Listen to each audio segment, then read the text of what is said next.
Wall writings, posters, banners, తర్వాత hoardings, ఇవన్నీ public property మీద, తర్వాత ప్రైవేట్ ప్రాపర్టీ మీద ఫస్ట్ డే నుంచి అంటే 16 తర్వాత రిమూవ్ చేయడం జరిగింది. సో దీనికి సంబంధించి ప్రతిరోజు వాళ్ళు రిపోర్ట్ పంపిస్తూనే ఉంటారు. సో 1.99 lakh ఇలాంటి పోస్టర్స్, బ్యానర్స్, హోర్డింగ్స్ని పబ్లిక్ ప్లేస్ నుంచి తీసేయడం జరిగింది లాస్ట్ 3 daysలో. ప్రైవేట్ ప్లేస్ నుంచి కూడా 1.15 lakh ఇట్లాంటి ఐటమ్స్ని రిమూవ్ చేశారు. ఈ నంబర్స్ అంటే ప్రతిరోజు డిస్ట్రిక్ట్ కలెక్టర్ నుంచి రిపోర్ట్లో మనకు వస్తూ ఉంటాయి. So this may increase in the future also. తర్వాత డీఫేస్మెంట్ ఆఫ్ ప్రాపర్టీ మీద కూడా 94 కేసెస్ బుక్ చేయడం జరిగింది. Misuse of vehicle, violation of loud speaker, illegal meeting, ఇట్లాంటి కూడా 37 కేసులు బుక్ చేయడం జరిగింది. టోటల్ కేసులు ఎఫ్ఐఆర్స్ అన్నీ కలిపి ఇప్పుడు దాకా 385 ఎఫ్ఐఆర్స్ ఈ 3 daysలో బుక్ చేయడం జరిగింది. దాంట్లో అన్ని ఎంసీసీ వయలేషన్స్ ఉండొచ్చు, సీజర్స్ ఉండొచ్చు, అన్నీ ఉంటాయి. This is regarding removal. Second aspect seizures అంటే క్యాషు లేదా లిక్కరు, అదర్వైజ్ మెటల్స్, ఇట్లాంటివి. సో లాస్ట్ 3 daysలో 3.39 crore వర్త్ సీజర్స్ ఈ ఫ్లయింగ్ స్క్వాడ్ టీమ్స్ ద్వారా, పోలీస్ ద్వారా, ఎక్సైజ్ ద్వారా చేయడం జరిగింది. ఆ 3.39 crores లో 1.6 crore లిక్కరే ఉంది, 80 lakh క్యాష్ ఉంది, రిమైనింగ్ డ్రగ్స్, తర్వాత ఫ్రీబీస్ ఇట్లాంటివి ఉన్నాయి. This is only last 3 days. మనం జనవరి నుంచి, ఎలక్షన్ కమిషన్ జనవరిలో వచ్చింది, అప్పుడు నుంచి ఇప్పుడు దాకా అంతా కలిపి the figure is 176 crores. But election announce అయిన తర్వాత 3.39 crores వర్త్ సీజర్ చేసాం.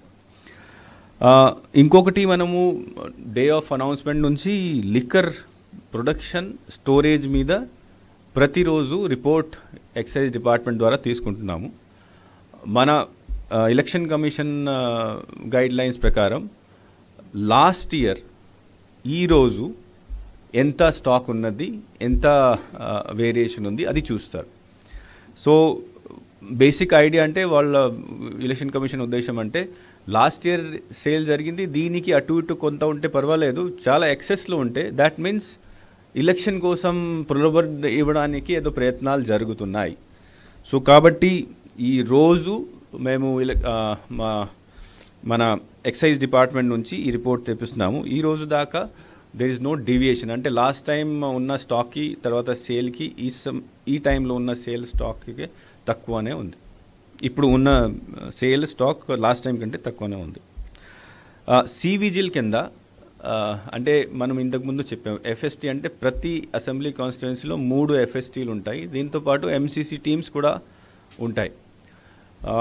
మనకు ప్రస్తుతం మన సివిజిల్లో యాప్లో రిజిస్టర్ అయినవి 1173 టీమ్స్, ఎంసీసీ సంబంధించిన టీమ్స్ మన మొత్తం రాష్ట్రంలో తిరుగుతున్నాయి.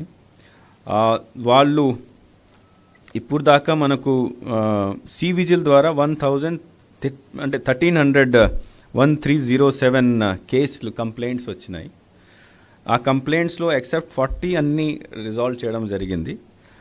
విదిన్ 100%, 74% విదిన్ 100 minutes, 100 minutesలో 74% కంప్లైంట్స్ని మన రాష్ట్రంలో ఉన్న teams they were able to resolve. Actually ఇది 90-95% వస్తే బాగుంది, బికాస్ కొన్ని కంప్లైంట్స్లో ఎక్కువ టైం పడుతుంది. ఫర్ ఎగ్జాంపుల్ సీజర్ చేశారు, ఆ సీజర్ చేసినప్పుడు దాంట్లో దీనికి ఇన్వెంటరీ తయారు చేయాలి, తర్వాత సీజర్ ప్రొసీజర్ ఉంటాయి, పంచనామా చేయాలి, కొద్దిగా టైం పడవచ్చు 100 minutes కంటే. బట్ రిమైనింగ్ ఫర్ ఎగ్జాంపుల్ ఎక్కడైనా వేరే లాంటి పోస్టర్స్, బ్యానర్స్ ఇట్లాంటివి ఉండే అక్కడ 100 minutes కంటే ఎక్కువ జరగకూడదు. 74% వరకు మనం రీచ్ అయ్యాము. మన ఉద్దేశం అట్లీస్ట్ 95% రీచ్ అవ్వాలి. తర్వాత ఇప్పుడు మనము మొత్తం రాష్ట్రంలో 144 సెక్షన్ అమలు చేస్తున్నాం. 144 సెక్షన్ అంటే వితౌట్ పర్మిషన్,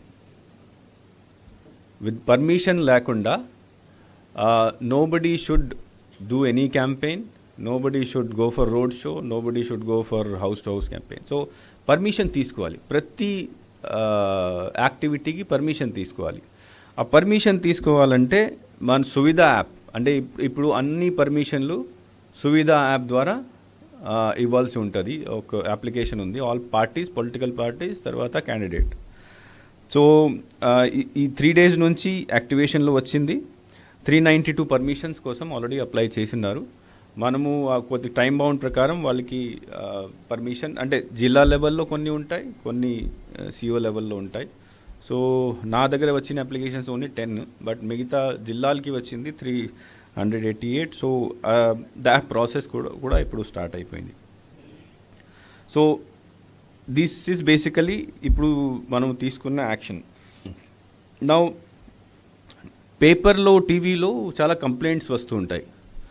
కంప్లైంట్స్ 2 రకాలు ఉన్నాయి. ఒకటి అంటే ప్రభుత్వం ఉద్యోగి, ప్రభుత్వంతో పని చేసిన వాళ్ళు క్యాంపెయిన్కి వెళ్తున్నారు, అదర్వైజ్ సపోర్ట్కి వెళ్తున్నారు. So what direction last time కూడా ఇచ్చాము, నేను కూడా రెగ్యులర్గా కలెక్టర్స్తో మీటింగ్ పెడుతున్నాము, దట్ ఎప్పుడైనా ఎక్కడైనా కంప్లైంట్ అంటే టీవీలో రావచ్చు, న్యూస్ పేపర్లో రావచ్చు, తర్వాత సోషల్ మీడియా ద్వారా రావచ్చు, ఎస్సీ విజిల్లో రావచ్చు. వచ్చినప్పుడు వెంటనే ఎంక్వైరీ చేయాలి. ఎంక్వైరీ చేసిన తర్వాత షోకాజ్ నోటీస్ ఇవ్వాలి. ప్రొసీజర్ ఫాలో అయ్యి వాళ్ళ మీద ఆధారం అంటే ఎవిడెన్సెస్ కలెక్ట్ చేసుకొని యాక్షన్ తీసుకోవాలి. సో వాలంటీర్స్, తర్వాత contract employees, even regular employees మీద మనకు కంప్లైంట్స్ వస్తున్నాయి. సో నిన్నటి దాకా, ఈరోజు కాదు, నిన్నటి దాకా 46 action has been taken against 46 people, which include volunteers, which include some VROs ఉన్న రెగ్యులర్ ఎంప్లాయీస్ కూడా ఉన్నారు, తర్వాత కాంట్రాక్ట్ ఎంప్లాయీస్ కూడా ఉన్నారు. సో రెగ్యులర్ ఎంప్లాయీస్ని సస్పెండ్ చేయడం జరిగింది, కాంట్రాక్ట్ ఎంప్లాయీస్ని, తర్వాత వాలంటీర్స్ని ఉద్యోగం నుంచి తీసేయడం జరిగింది. తర్వాత కొన్ని కేసెస్లో వాళ్ళ మీద క్రిమినల్ కేసు కూడా పెట్టడం జరిగింది. క్రిమినల్ అంటే లీగల్ కేసు కూడా పెట్టడం జరిగింది. దర్ 2 రకాల ఇష్యూ ఉంటాయి దాంట్లో. ఒకటి, somebody goes and participates in some meeting. So ఆ కేసెస్లో యాక్షన్ తీసుకున్నప్పుడు సస్పెండ్ చేయాలి, లేకపోతే కాంట్రాక్ట్ పర్సన్, వాలంటీర్ ఉంటే తీసేయాలి. కొన్ని చోట్ల వాళ్ళు స్వయంగా వెళ్ళి పబ్లిసిటీ చేస్తున్నారు. అట్లాంటి కేసెస్ అంటే అన్డ్యూ ఇన్ఫ్లుయెన్స్ కింద వస్తాయి. దట్ ఈజ్ అది చట్టం ప్రకారం నేరం. సో అక్కడ క్రిమినల్ కేసు పెట్టడం జరుగుతుంది. ఈ 2 రకాల వ్యవస్థ ద్వారా యాక్షన్ తీసుకోవడం జరుగుతుంది. ఇంకా ఈరోజు కూడా కంప్లైంట్ వచ్చినాయి. సో మనము ఇవన్నీ ప్రాసెస్ పార్ట్ ఉంటాయి.